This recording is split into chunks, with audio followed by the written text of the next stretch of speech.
नमस्कार, स्वागत है आप सभी का। आज हम डिस्कस करेंगे इंग्लिश के बहुत ही इम्पोर्टेंट टॉपिक ट्रांसलेशन, अनुवाद जिसको हिंदी में कहते हैं, हिंदी टू इंग्लिश।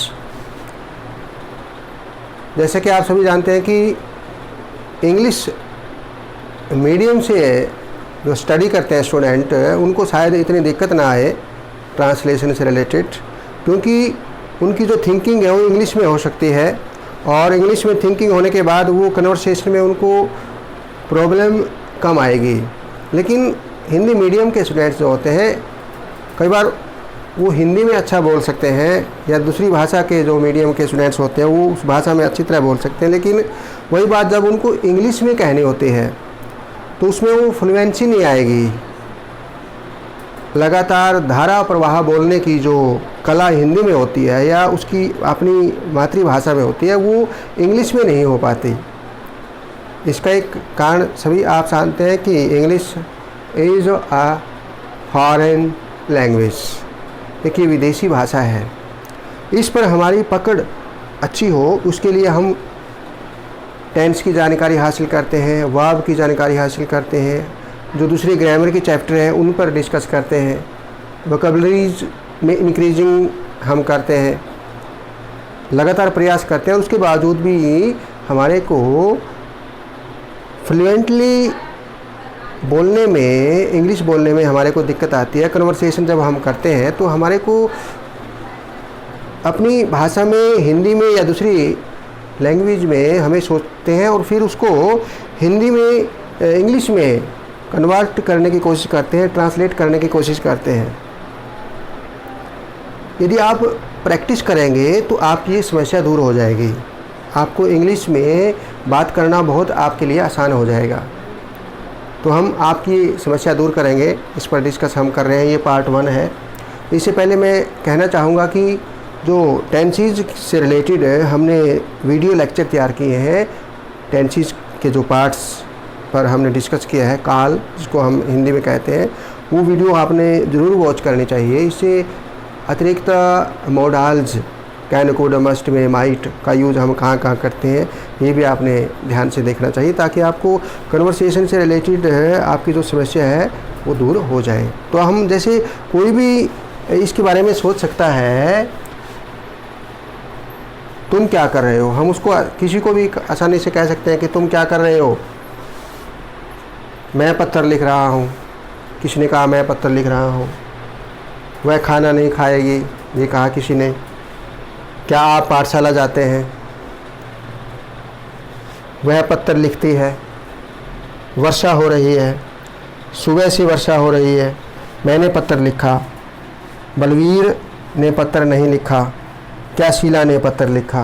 तो ये हिंदी में कहना कितना आसान लग रहा है हमें, लेकिन जब यही बात हमें, यही वाक्य इंग्लिश में बोलने पड़े तो एकदम से हमें थोड़ी कठिनाई आएगी। हमारे दिमाग में एक बात आएगी कि कैसे ट्रांसलेट करें। तो आप यदि प्रैक्टिस करेंगे, ट्रांसलेशन का मतलब आप सभी जानते हैं, अनुवाद हिंदी से इंग्लिश में कैसे ट्रांसलेट करें, कैसे अनुवाद करें। यदि आप हिंदी में भी सोचते हैं कोई सेंटेंस, वाक्य, तुरंत आप उसको इंग्लिश में ट्रांसलेट कर सकते हैं। उसी एबिलिटी को प्राप्त करने के लिए, उसी योग्यता के लिए हम डिस्कस कर रहे हैं कि किस प्रकार यदि आप हिंदी में भी कोई वाक्य सोचते हैं तो तुरंत हम उसको इंग्लिश में ट्रांसलेट कर सकते हैं। और धीरे धीरे आपको फिर हिंदी की बजाय तुरंत आप इंग्लिश में भी सोचना शुरू कर देंगे। थिंकिंग आपकी इंग्लिश में हो जाएगी और तुरंत हमारी जो कन्वर्सेशन होगी, बातचीत होगी, उसमें फिर हमारी क्या हो जाएगी, फ्लुएंसी हो जाएगी। लगातार बोलने की एक कला में हम निपुण हो जाएंगे, इंग्लिश में ही हम बात कर सकते हैं। फिर अब ये जो सेंटेंस है, इसमें जैसे ये क्या शब्द लिखा हुआ है, तुम क्या कर रहे हो, रहा हूँ, खाएगी, गी, गागेगी, ते है, यहाँ ता है भी आ सकता है, ता हूँ, टी है भी आ सकता है, ती है, रही है, आ, लिखा, आ की आवाज़ आती है, आ ए ई, आ। तो इस प्रकार कुछ ऐसी पहचान है कि उन पहचान के आधार पर हम उसको इंग्लिश में ट्रांसलेट उस सेंटेंस को आसानी से कर सकते हैं। जैसे हमने इसमें देखना है क्या, व्हाट, क्या के लिए इंग्लिश में कौन सा वर्ड यूज करेंगे, व्हाट, ठीक है। तुम, यू, करना, डू मैंने करना। तो ये तो वर्ब का हमें पता लग गया, वर्ब क्रिया। और तो अब इसमें रहे हो, आपने इस पार्ट से के डिस्कस करने से पहले टेंसेस से रिलेटेड आपने टॉपिक को ध्यान से वॉच करना है, क्योंकि आप सभी जानते हैं टेंस कितने होते हैं, 3, प्रेजेंट, पास्ट एंड फ्यूचर, सबको पता है। और हर टेंस के फिर आगे 4 4 पार्ट होते हैं। प्रेजेंट के भी 4 हैं, पास्ट के भी 4 हैं और फ्यूचर के भी 4 हैं, ठीक है ना। तो उन वीडियो लेक्चर में हमने डिटेल में डिस्कस किया हुआ है प्रेजेंट टेंस के बारे में भी, पास्ट के बारे में भी और फ्यूचर के बारे में भी। तो वो वीडियो भी आपने पहले वॉच करनी है, ताकि ये कन्वर्सेशन से रिलेटेड अर्थात ट्रांसलेशन से रिलेटेड आपको ये बात अच्छी तरह समझ में आ जाए। तो हमने उस वीडियो लेक्चर में डिस्कस किया था कि जिसमें रहे है, रहा है, रहा हूँ, रही है, यदि ये हिंदी में आता है तो वो पहचान कौन से टेंस की है, कंटिन्यूअस की। किसकी है, कंटिन्यूअस की। कौन से कंटिन्यूअस की, प्रेजेंट कंटिन्यूअस की, वर्तमान की, वर्तमान काल जिसको हम कहते हैं, प्रेजेंट कंटिन्यूअस की।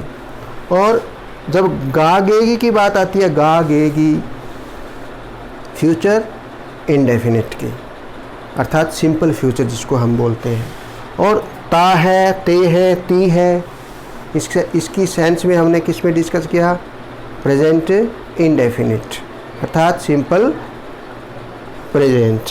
और आ ए ई वर्ड के पीछे जो वर्ड है उसमें आ की, जैसे ख का की मात्रा खा, खा, खा। इसी प्रकार ई की आवाज़ आ सकती है लास्ट में कुछ और, ई की या ए की। अब जब गै की आवाज़ आएगी, गै की, तो उसमें तो हम फ्यूचर में लिखेंगे। जब आ ए ई या था थे की सेंस में आएंगे तो कौन सा टेंस हो जाएगा, सिंपल पास्ट अर्थात पास्ट इंडेफिनिट। तो मैं फिर कह रहा हूँ, जोर दे के कह रहा हूँ कि आपने टेंसेज वाले पार्ट को ध्यान से, पहले एक एक पार्ट को, प्रेजेंट वाले पार्ट को, पास्ट वाले पार्ट को, फ्यूचर वाले पार्ट को ध्यान से वॉच करना है। वो हमारी वीडियो तैयार हो चुकी है, फिर आपको ट्रांसलेशन करने में कोई दिक्कत नहीं आएगी। और ट्रांसलेशन से रिलेटेड, ये किसी भी क्लास से रिलेटेड हो सकता है। जैसे कोई भी पैसेज आ सकता है ट्रांसलेट करने के लिए, हिंदी का कोई भी अनुच्छेद आएगा, उसमें लिखेगा translate in from Hindi to English. तो यदि आपको टेंसेज की, वर्ब की, मॉडल्स की, ग्रामर की जानकारी हो जाएगी तो आपको ट्रांसलेट करने में कोई दिक्कत ज़्यादा नहीं आएगी। अब इसमें देखते हैं हम क्या देखें हैं। देखो, what are you doing, what are you doing, आ प्रेजेंट कंटिन्यूस में हेल्पिंग वर्ब के रूप में क्या आता है, इज, एम, आर, और फर्स्ट फॉर्म के साथ आई एन जी। यू, तुम, आप जिसको हम कहते हैं। अब आपने इसमें देखना है जो ये WH वर्ड है, वट, W और H लगा हुआ है, तो ये WH वर्ड है, इनके बारे में भी आपको नॉलेज होना चाहिए। क्योंकि ये जो WH फैमिली वर्ड जिसको बोलते हैं, एक फैमिली है इनकी, ये 9 वर्ड है WH जिसमें लगा होता है। ये क्वेश्चन वर्ड के लिए भी आते हैं और कंजक्शन के रूप में भी। जब हम डायरेक्ट से इनडायरेक्ट में हम चेंज करते हैं सेंटेंस को जिसमें ये WH वर्ड लगे हों, तो ये एज ए कंजक्शन, बीच में एज ए कंजक्शन भी आते हैं। और जब किसी से हम प्रश्न पूछते हैं तो उसके लिए भी हम WH वर्ड को, जैसे क्या के लिए हम क्या यूज करते हैं, व्हाट, व्हाट, कौन के लिए, हु, हु, कैसे के लिए हाउ, हाउ, किसका, इसके लिए क्या यूज करेंगे हुज, हुज, वाई, यानी क्यों, क्यों के लिए क्या यूज करेंगे वाई, वाई नहीं वाई, एच साइलेंट इसमें वाई। कहाँ, इसके लिए क्या यूज करेंगे वेयर, वेयर। कब के लिए क्या यूज करेंगे कब, व्हेन, व्हेन। किसे, इसके लिए क्या यूज करेंगे whom, whom। कौन सी या कौन सा, इसके लिए क्या यूज करेंगे which। आगे हम इनकी प्रैक्टिस करेंगे WH फैमिली वर्ड्स की अलग अलग सेंटेंसेस में। अब इसमें क्योंकि व्हाट आया हुआ है व्हाट, तो व्हाट से रिलेटेड जब हम क्या के लिए बात करते हैं तो अलग WH फैमिली के जो वर्ड हैं वो भी यूज हो सकते हैं, जैसे what, who, how, whose, why, where, when, whom and which. और साथ में इनकी हिंदी भी लिखी हुई है, क्या, व्हाट, क्या, हु, कौन, कैसे, हाउ, किसका, हुज। जैसे हुज बुक इज दिस, यह पुस्तक किसकी है, तो हुज हमने लगाया ना वहाँ पर। Why, why are you making noise, why are you making a noise, आप शोर क्यों कर रहे हैं, क्यों के लिए वाई का प्रयोग किया। कहाँ, where are you going, where are you going, तुम कहाँ जा रहे हो, वेयर का प्रयोग कहाँ के लिए। कब, कब समय को दर्शाता है ये। होम, किसे, कौन सी, विच या कौन सा। तो इस प्रकार ये वर्ड आते हैं। तो हमने देखा रहे हो, रहा हूँ, रही है, ये कौन से टेंस में आते हैं प्रेजेंट कंटिन्यूअस, अर्थात प्रेजेंट प्रोग्रेसिव, जिसकी प्रोग्रेस है, रहा है, रहे हैं, रहा हूँ, रही है। तो जब भी आपके दिमाग में आप की जो थिंकिंग है उसमें ऐसा वाक्य बोलते हैं हिंदी में जिसमें रहा है, रही है, रहा हूँ आता है, मैं कार्य कर रहा हूँ, मैं सो रहा हूँ, मैं पत्र लिख रहा हूँ, वे खेल रहे हैं, रहा हूँ जिस सेंस में यदि आपके दिमाग में आता है तो आपने क्या करना है वहाँ पर बताओ। हेल्पिंग वर्ब लगाएंगे इज, एम या आ, और पहली फॉर्म के साथ क्या लगाएंगे ING। सिंगुलर के लिए इज लगाएंगे, आई के लिए एम लगाएंगे, और प्लूरल के लिए यू है, यू या दे या वी या कोई भी प्लूरल है उसके लिए आ का प्रयोग करेंगे। और ये क्वेश्चन मार्क लगा हुआ है यहाँ पर, प्रश्नवाचक चिन्ह, प्रश्न पूछा है इसमें, तुम क्या कर रहे हो, व्हाट आर यू डूइंग। उसने जवाब क्या दिया, मैं पत्र लिख रहा हूँ, मैं, आई, लिख रहा हूँ, लिखना, राइट, तो रहा हूँ आ गया इसलिए राइटिंग हो गया, राइट के पीछे ING लगा दिया। और WRITE होता है फर्स्ट फॉर्म, तो ई काट करके हमने क्या लगाना है फिर ING, राइटिंग। और मैं के साथ हेल्पिंग वर्ब क्या आएगी एम, आ, लेटर। यानी एक तरह से आपने ये देखना है कि हिंदी में क्या होता है, सब्जेक्ट, ऑब्जेक्ट एंड वर्ब, ये सिस्टम होता है। देखिए इस प्रकार सब्जेक्ट, ऑब्जेक्ट एंड वर्ब।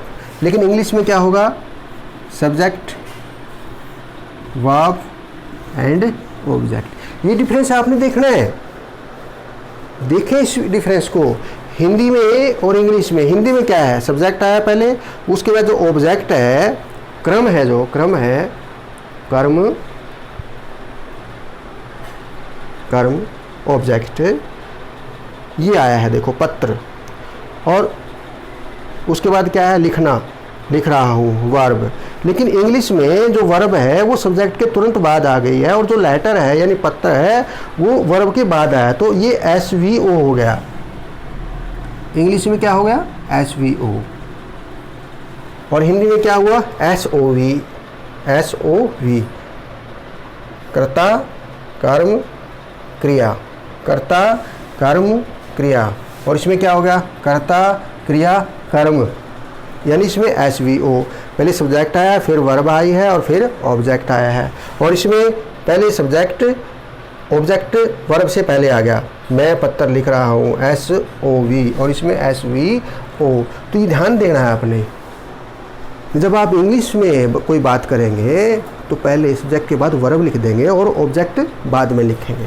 आगे देखें, वह खाना नहीं खाएगी, गागेगी, क्या आएगा इसमें, सेल विल आएगा, सेल या will, helping verb. She, it या कोई नाम है किसी का, विल आएगा। IV के साथ क्या आएगा, सेल आएगा, IV के साथ सेल, हेल्पिंग वर्ब। और फॉर्म कौन सी आएगी, फर्स्ट, क्योंकि नेगेटिव सेंस में है इसलिए यहाँ नोट आ जाएगा, सेल के साथ या विल के साथ फर्स्ट फॉर्म आ जाएगी इसमें। तो ये इसमें क्या आ जाएगा, वह, सी, नहीं के लिए नोट, गागेगी फ्यूचर इंडेफिनेट है, इसमें विल सेल का प्रयोग होता है, will not, she will not eat food. Food इसमें ऑब्जेक्ट है, ये बाद में आया है। और ईट अर्थात वर्ब ऑब्जेक्ट से पहले, और सबसे पहले सब्जेक्ट आया है अर्थात SVO। और इसमें क्या है देखो, सब्जेक्ट, खाना ऑब्जेक्ट O, और खाएगी V, SOV, और इसमें है SVO।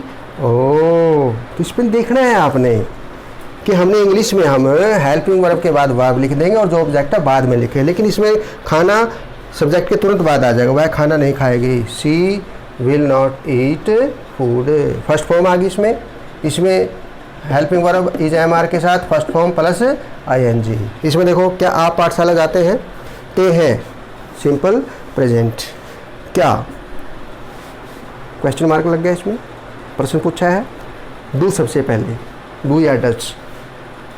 नेगेटिव या इंटेरोगेटिव सेंटेंस में सिंपल प्रेजेंट में क्या आएगा, डू या डच। नेगेटिव में डू नॉट या डज नॉट, और इंटेरोगेटिव में डू या डज सब्जेक्ट से पहले, डू यू, आप, यू, जाना, गो टू स्कूल, क्या आप पाठशाला जाते हैं, do you go to school, sign of interrogation. Clear है सबको कि, और यदि ये इंटेरोगेटिव नहीं होता फिर ये होता है आप पाठशाला जाते हैं, हम लिखते यू गो टू स्कूल लिखते। और यदि नेगेटिव होता तो तुम पाठशाला नहीं जाते हो, हम लिखते you do not go to school. लेकिन ये इंटेरोगेटिव है, इंटेरोगेटिव में सबसे सब्जेक्ट से पहले क्या लगाएंगे हम, डू। और यदि यहाँ ही होता यू की जगह, ही या सी या सिंगुलर थर्ड पर्सन होता, फिर यहाँ क्या आता है, डू की जगह डज आता है, फिर does, DOES, do you go to school, simple present. वह पत्थर लिखती है, वह, सी, पत्थर। अब देखो इसमें तो पत्थर सब्जेक्ट के तुरंत बाद आ गया, लेकिन इसमें पत्थर बाद में आएगा, वर्ब के बाद, ये ऑब्जेक्ट है, पत्थर बाद में आएगा। लिखना पहले ले लेंगे, वह, सी, वह लिखती है, ठीक, वह लिखती है, सी राइट्स, क्या लिखती है, पत्थर, ए लेटर। इसमें बोलेंगे वह पत्थर लिखती है, उसमें क्या बोलेंगे, वह लिखती है एक पत्थर, अर्थात सी राइट्स अ लेटर। लेकिन इसको जब ट्रांसलेट करेंगे हिंदी में फिर क्या कहेंगे, इसको यही कहेंगे। इसको ट्रांसलेट करने के बाद ये नहीं कहेंगे वह लिखती है एक पत्थर, ये गलत हो जाएगा। ट्रांसलेट करने के बाद हम क्या कहेंगे, वह पत्थर लिखती है, वह पत्थर लिखती है। बस फ़र्क इतना है कि इसमें पहले वर्ब आ जाती है फिर ऑब्जेक्ट आता है। तो इसमें फर्स्ट फॉर्म आती है राइट्स, फर्स्ट फॉर्म के साथ एस या ES लगता है। कब, जब यहाँ पर सिंगुलर थर्ड पर्सन हो, ही, सी, इट या कोई नेम है किसी का सिंगुलर के रूप में, तो यहाँ फर्स्ट फॉर्म के साथ एस या ES लगता है। किसमें, सिंपल प्रेजेंट में, अर्थात जिसमें ती है, ताहूँ, ते है या ता है ये आ जाए, वो सिंपल प्रेजेंट का टेंस सेंटेंस होता है। वर्षा हो रही है, रही है, वही है, देखो रहा हूँ, सेंस वही है। क्या, EJMR का प्रयोग होगा फर्स्ट फॉर्म के साथ ING। वर्षा होना, रेनिंग हो जाएगा, क्योंकि ET सिंगुलर है, उसके लिए क्या आएगा, इज, प्लूरल के साथ आ और आई के साथ am, it is raining. Clear है सबको, ये क्या है, प्रेजेंट कंटिन्यूअस, अर्थात प्रेजेंट प्रोग्रेसिव। सुबह से वर्षा हो रही है, देखो वर्षा हो रही है, वर्षा हो रही है। अब इसमें डिफरेंस क्या है, इसमें एक टाइम पीरियड आ गया, इसमें एक निश्चित टाइम आ गया, एक टाइम की ओर इसमें इशारा हो रहा है कि वर्षा तो हो रही है, वर्षा तो यहाँ भी हो रही है, लेकिन इसमें कोई ये नहीं कहा भाई वर्षा कब से हो रही है। मतलब इसमें ये बताया वर्षा हो रही है कब से, 2 घंटे से, 3 घंटे से, 4 घंटे से, सुबह से। तो इसमें एक टाइम की तरफ यानी पीरियड की तरफ, एक समय की तरफ हमें कोई इशारा कर रहा है, और वो टाइम निश्चित भी हो सकता है, point of time, point of time कोई निश्चित समय भी हो सकता है, डेफिनिट टाइम भी हो सकता है, और एक पीरियड ऑफ टाइम, एक ड्यूरेशन भी हो सकती है, जैसे 2 घंटे, 2 घंटे की ड्यूरेशन है, 2 घंटे से वर्षा हो रही है। 2 घंटे कौन से हैं, सुबह के हैं या दोपहर के हैं या शाम के, कौन से 2 घंटे, एक ड्यूरेशन का पता लग रहा है हमें, कोई निश्चितता की तो बात नहीं हो रही है ना, इसलिए ड्यूरेशन आ रही है यहाँ पर।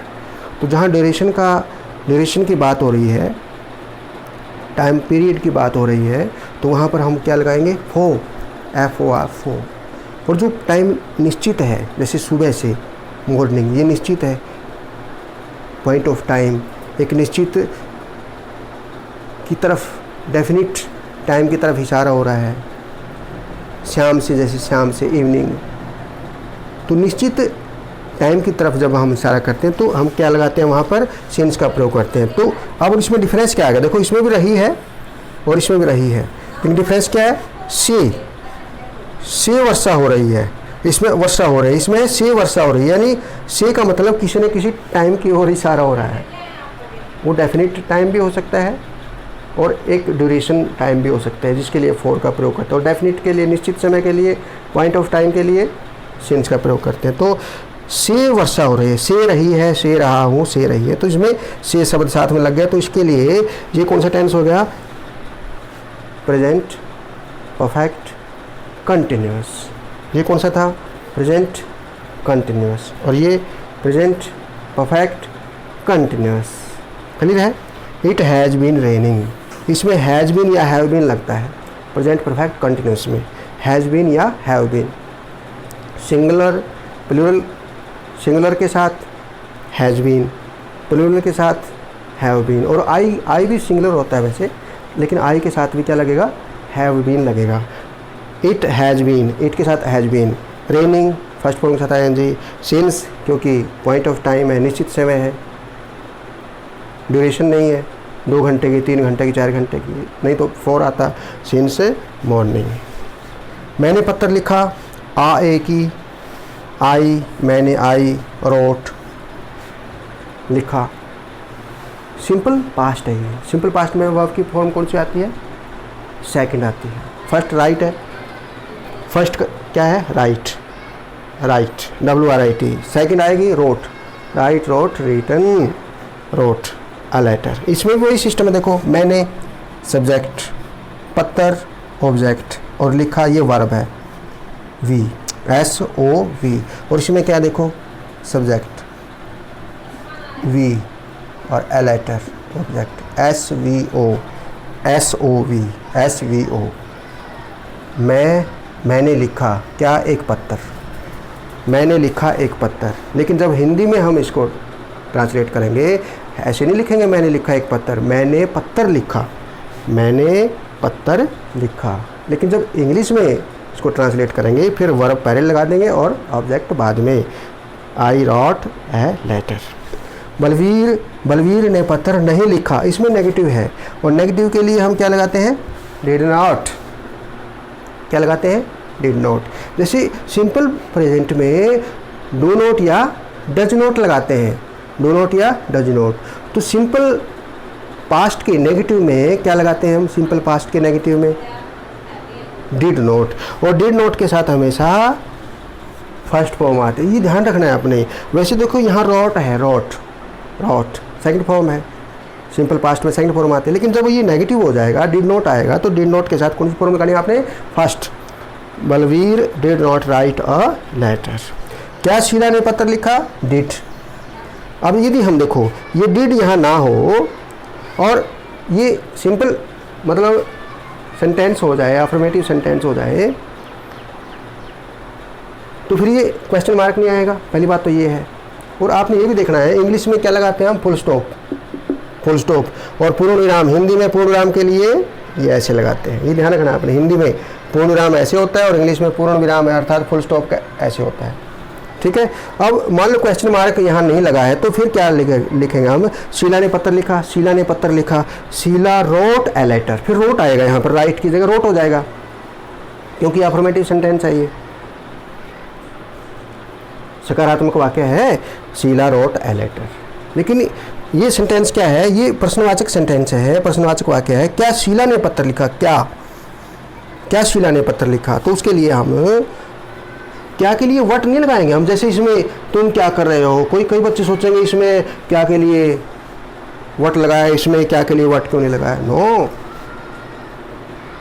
उसमें तो उस सेंस में पूछा था भी तुम कौन सी ऐसी चीज़ कर रहे हो, क्या कर रहे हो तुम, उस कार्य की तरफ इशारा हो रहा है, यानी वट। लेकिन इसमें ये कहता है कि क्या शीला ने पत्र लिखा, यानी सिंपल पास्ट का इंट्रोगेटिव सेंटेंस है। और सिंपल पास्ट के इंट्रोगेटिव सेंटेंस में हम क्या लगाते हैं, सबसे पहले सब्जेक्ट से पहले यानी स्टार्टिंग में क्या लगाते हैं, डिड लगाते हैं। फिर क्या लगाते हैं, सब्जेक्ट लगाते हैं। फिर क्या लगाते हैं, वर्ब लगाते हैं। और वर्ब कौन सी हो जाएगी, फर्स्ट हो जाएगी। यदि डिड नहीं होगा तो फिर वर्ब कौन सी होगी, सेकंड होगी। Did Sheela write a letter, sign of interrogation, प्रश्नवाचक चिन्ह। हिंदी में भी ऐसे ही लगता है ये प्रश्नवाचक चिन्ह। ठीक है। सिर्फ पूर्ण विराम में, यानी पूर्ण विराम में यहाँ पर ये ऐसे खड़ी रेखा आ जाती है पूर्ण विराम में, और यहाँ पर ये डॉट आ जाती है। तो इस प्रकार आपने देखा कि ट्रांसलेशन में जब हम हिंदी से इंग्लिश में ट्रांसलेट करते हैं तो इनका भी हमें पता होना चाहिए कि कौन कौन से WH फैमिली वर्ड इसमें आ जाते हैं। व्हाट, वो, ये आगे हम यूज करेंगे इनको, हर एक को यूज करके देखेंगे। What, who, how, whose, why, where, when, whom, which। और इस प्रकार आपने देखा ये कौन से टेंस का सेंटेंस है, रहे हो, बोलो बोलो बोलो, प्रेजेंट कंटिन्यूअस, राइट। रहा हूँ, प्रेजेंट कंटिन्यूअस। गागेगी, बोलो, सिंपल फ्यूचर अर्थात फ्यूचर इंडेफिनिट। ते हैं, ता हूँ, ती है, ये किस में आते हैं, सिंपल, बोलो पीछे, सिंपल प्रेजेंट में अर्थात प्रेजेंट इंडेफिनिट। ती है प्रेजेंट इंडेफिनिट, जिसको सिंपल प्रेजेंट भी कहते हैं। रही है प्रेजेंट कंटिन्यूअस। और से रही है, ये से भी शब्द है, से रही है प्रेजेंट परफेक्ट कंटिन्यूअस। इसमें हैज बीन या हैव बीन लगेगा और फर्स्ट फॉर्म के साथ ING। आ, लिखा या ए या ई की आवाज़ आती है, सिंपल पास्ट अर्थात पास्ट इंडेफिनिट। और नेगेटिव में क्या आता है, डिड नॉट, उसके साथ फर्स्ट फॉर्म। इंटरोगेटिव में डिड सबसे पहले। और यदि फ्यूचर इंडेफिनिट का इंटरोगेटिव सेंटेंस हो उसमें शैल या विल सबसे पहले आ जाता है। शैल विल के साथ कौन सी फॉर्म लगाएंगे, शैल विल के साथ देखो फर्स्ट लगाएंगे। और डू या डज कब आता है, जब किसी वर्ब के साथ डू या डज लगा हो, या तो नेगेटिव सेंस में डू नॉट या डज नॉट, या फिर इंटरोगेटिव सेंस में डू या डज सबसे पहले। और डू या डज के साथ हमेशा फॉर्म कौन सी लगानी है, हमने फर्स्ट में लगानी है। तो इस प्रकार हमने translation Hindi to English part 1 किया है और आपस में भी डिस्कस करना है आपने अब, ताकि आपकी जो कन्वर्सेशन की जो स्किल है उसमें सुधार हो। और इससे पहले आपने टेंसेज वाले चैप्टर को ध्यान से पढ़ना ताकि टेंस के हर पार्ट की आपको जानकारी हो जाए। तो हमने किया translation Hindi to English part 1, discuss करेंगे और अपने ज्ञान को आगे बढ़ाएंगे। ओके, थैंक यू, धन्यवाद, बाय बाय।